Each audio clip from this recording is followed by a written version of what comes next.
Well, hello everyone. This is Boomer Life Lessons and Stories.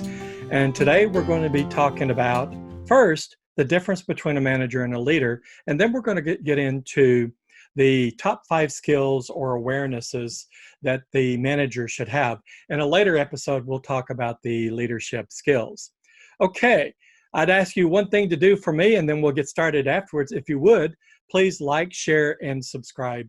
I would greatly appreciate that, and that would help build my channel as we do battle with the YouTube algorithm. Okay, with that, let's go ahead and get started. So when I was in one of my undergraduate degrees, I was taking a course called Organizational Behavior, and the professor said something to the class that made a lot of sense to me. Actually, it caused me pause. It caused me to think long and hard about it, because I had always talked about managers and leaders kind of synonymously, like they were the same thing, the same type of animal, if you will. But what he said made me become aware, it opened my eyes, that they're actually two different types of people. Now, not all managers are leaders, and not all leaders are managers. And it's because of the distinct skill sets and their job requirements, what they mandate. But let me give you the quote that this professor gave to the class. He said, manager, kind of the root of that comes from the hands, the Greek manos. And he says what that means is managers handle things. It makes a lot of sense, doesn't it? We're always going here, going there, taking care of business, and we're handling things in accordance to the plan of execution. But he went on to say, and I'll give you the full quote now. He said, managers handle things, but leaders take people to places they've never been. Think about that. I mean, that is a pretty amazing statement, and clarity kind of strikes you hard when you listen to it and come to your own understanding of what the intent of the meaning is. Managers' jobs are typically to help the team be successful. We're going to talk about that in just a moment. But leaders are inspiring. They take people to places they've never been by leading the way, by demonstrating what needs to be done and making the sacrifices to get them there. And they do so sometimes in a very charismatic way. They do so without mandating people follow them, because if you're mandated to follow somebody, that's not a leader. That's a dictator. And we have enough dictators in the world, right? So leaders inspire people who willingly and want to follow them to a place that is more meaningful for them, that is a place that is different from any other place they've ever been in their life or in history. Martin Luther King was one of those leaders that we were so fortunate to have here in the United States and actually in the world. He allowed us to become better and bigger than we were, although we still have some work to be done in these areas. But having said that, again, I'll talk about leadership skills in a different video, a life lesson. Let's talk about managers. What would you think are the top 5 skills that managers must have? Skills or awareness. The first thing I would say is a manager needs to be able to recognize talent. He needs to be able to identify what the talent is and how it matches up with the need. And that's how we do that in the hiring process. We have a statement of need called the requirement or the requisite, and we then interview people and see if they fit the need, whether it's technical or organizational or whatever the case may be. Now, there's more to hiring than just finding somebody that is proper and right technically for the job. There is the cultural fit, and we've chatted about that in the past. But I think the overarching thing that you need to be aware of in terms of the top 5 managerial or awareness skills is the manager needs to be aware of the capability of his organization. And that means each and every individual in the organization. So let's talk about these individuals that you may find in your organization. There are probably 3 types, and we're going to talk about it in levels of capability. There's the novice or new hire to the company, and the new hire may be an experienced professional. That's one level.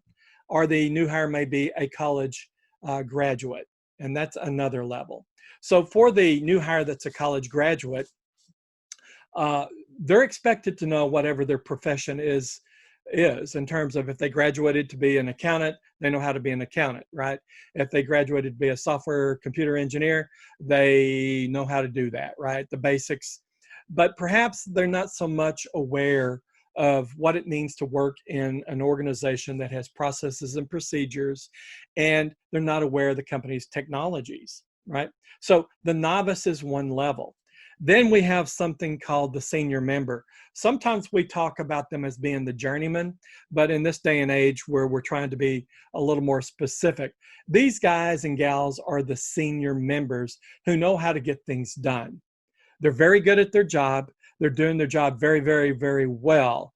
And you want them on your team. As a matter of fact, your team, which is probably 5 to 7 people working on specific tasks on a program, you want senior members, you want new members or novices, so that you can always be in this mode of growing. So the manager needs to have awareness of the strengths and weaknesses of each member in his or her organization.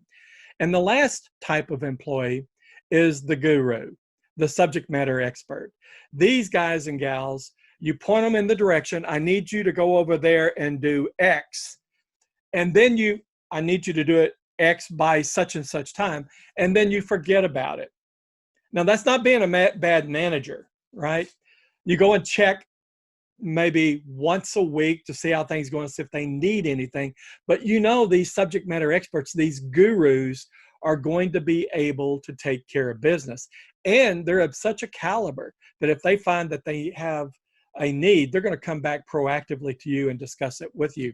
So the novices are one level, the senior members are another level, and then the gurus or the subject matter experts. These are the top talent in the organization, the people that you can point them in a direction and go get the job done, and you know that it will get done. Whereas with the junior members or the college new hires, you're going to be in a stance of growing and grooming. So the manager not only has to have an awareness of the skill set of his organization, but he also has to recognize who needs mentoring and grooming so that they're able to grow in their career, and he needs to be able to deliver that.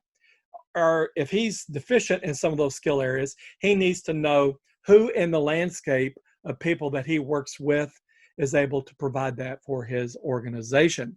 So I would say that organizational awareness, staff awareness is a key aspect of being a very good manager. Now, we did do in a previous episode a topic called the joy of teamworking. Well, before you can ever get to the joy of teamworking, you have to have a manager that knows how to build teams. And I've had the pleasure of working for managers in my career as I grew up from a college entry type all the way to a director of an engineering organization. I've had some really good managers that were able to provide us with whatever we needed and whoever we needed. Now, there's something that we need to remember about team building, because we always want to be in the stance of grooming and developing the earlier career talent. We want to put those individuals on teams with senior members and SMEs and subject matter experts, so they get exposed to the greater knowledge of the company's processes, procedures, and technology. And that way, at some point in their career, they can grow into senior members and SMEs and gurus. But if the manager is not aware of how to build a team, he's going to build a team that is ready for failure. That's not a good plan, obviously. Every manager wants to build teams that are ready and prepared to achieve success, because that's the only way you're going to add value to the project, to the team, to the project, and to the company. And if a manager is not a very good team builder, unfortunately, that person will probably not be a manager for very, very long. But let me go back to the previous statement. I have had the pleasure of working for some tremendous managers. And invariably, they had this knack. There was something about them. They could look at the needs of the project, they could look at the requirements of the job, and then they could build a team of people that at the first glance you would think, really? Are you serious? We're going to get that person and that person on our team? I don't think it's going to work out. But invariably, these guys and gals that were managers built teams that were able to achieve even in the most difficult of tasks and at the highest level of complexity.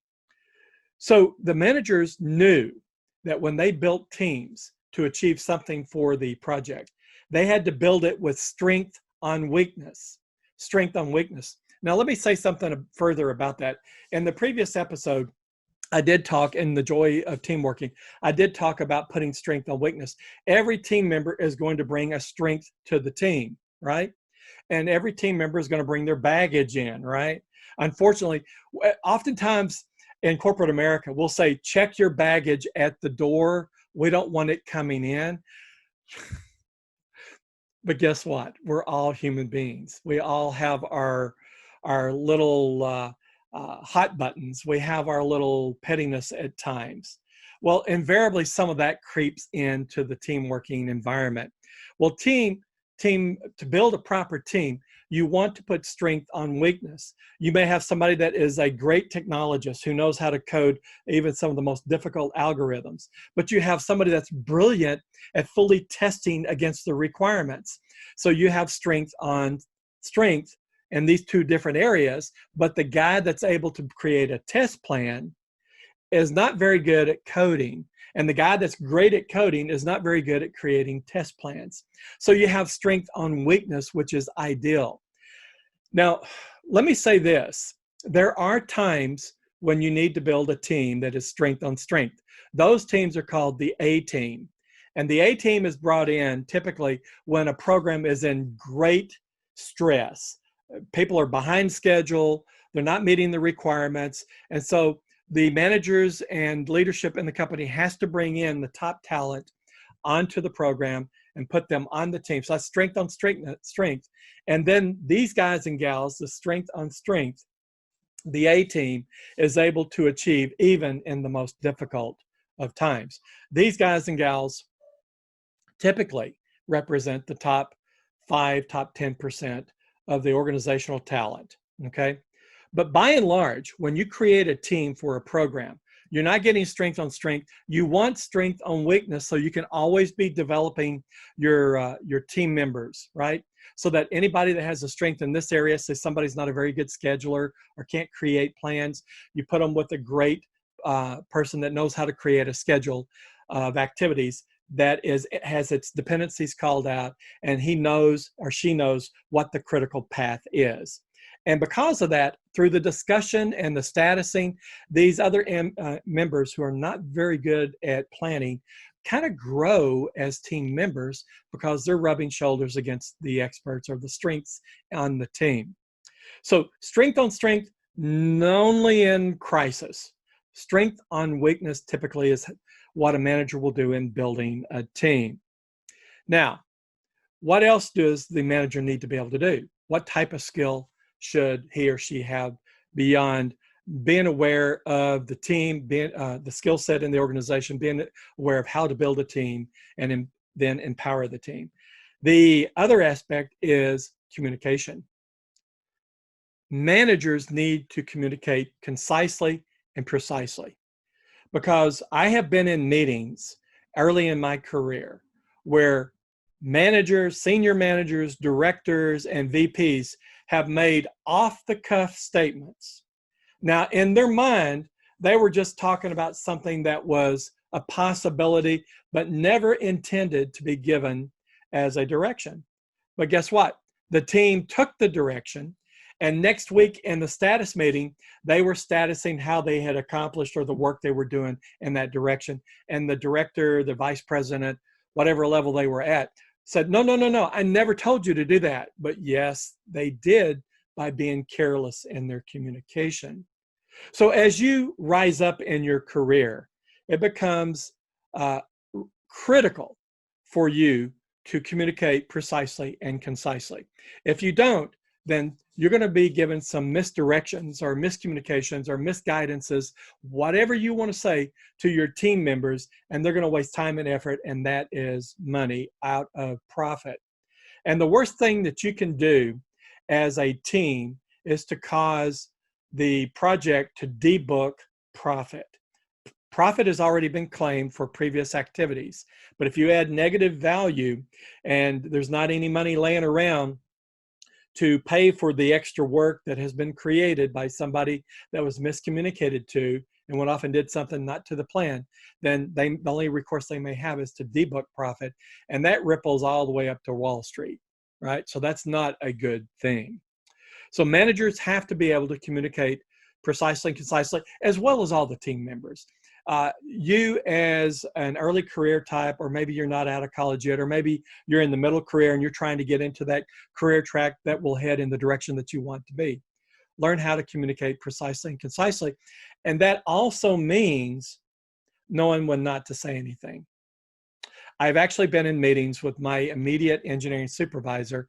We're sitting around with higher ups in the organization, and he says something that is quite not accurate. So I could have spoken up, but I did not.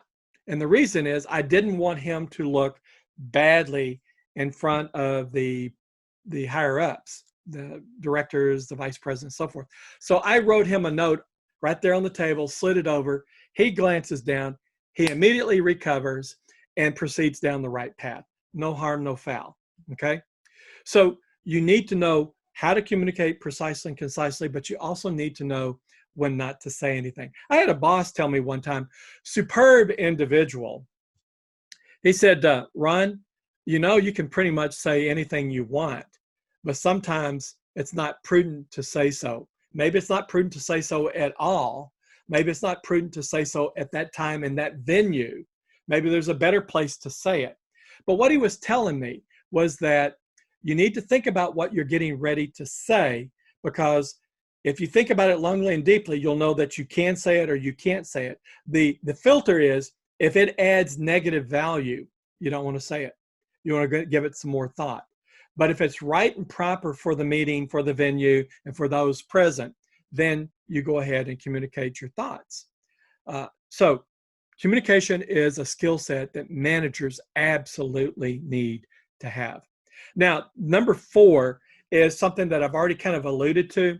The manager needs to know how to play coach or be a mentor, especially to the early to mid-career types in his organization and on his teams that he has filled it out on programs. A good manager knows how to mentor and develop the talent. Now, as a matter of fact, in organizations that I've managed coming up through the ranks, I always had everybody in my organization listed in an Excel spreadsheet, and I had their skill sets listed based on conversations with them and conversations with others. And through each of the skill set, I would assign whether they were an expert or a journeyman, senior member, or somebody new or a novice in that area. And that way, if I got called on a weekend, I could pull up my spreadsheet and see who had the skill sets needed to go answer that crisis or that emergency over at the field site, right? So it does happen. So managers need to understand who needs the mentoring and who needs the coaching. Now, let me say this with all emphasis.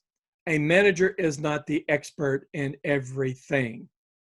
The manager may be an expert in certain areas like avionics, the hardware, or avionics, the software. They may be experts in the operating system for the computers. Whatever the case may be, they probably are experts in some areas, but they're not experts for all things. And a good manager knows that when a need is there to mentor and grow an earlier career type, he needs to be aware that he doesn't have the skill set to mentor them in that technical field, but because he knows the organization, he has the organizational awareness, which is a skill and a knowledge. He knows who does, and he's able to select somebody and ask them to come in, jump in, and help groom and grow this individual.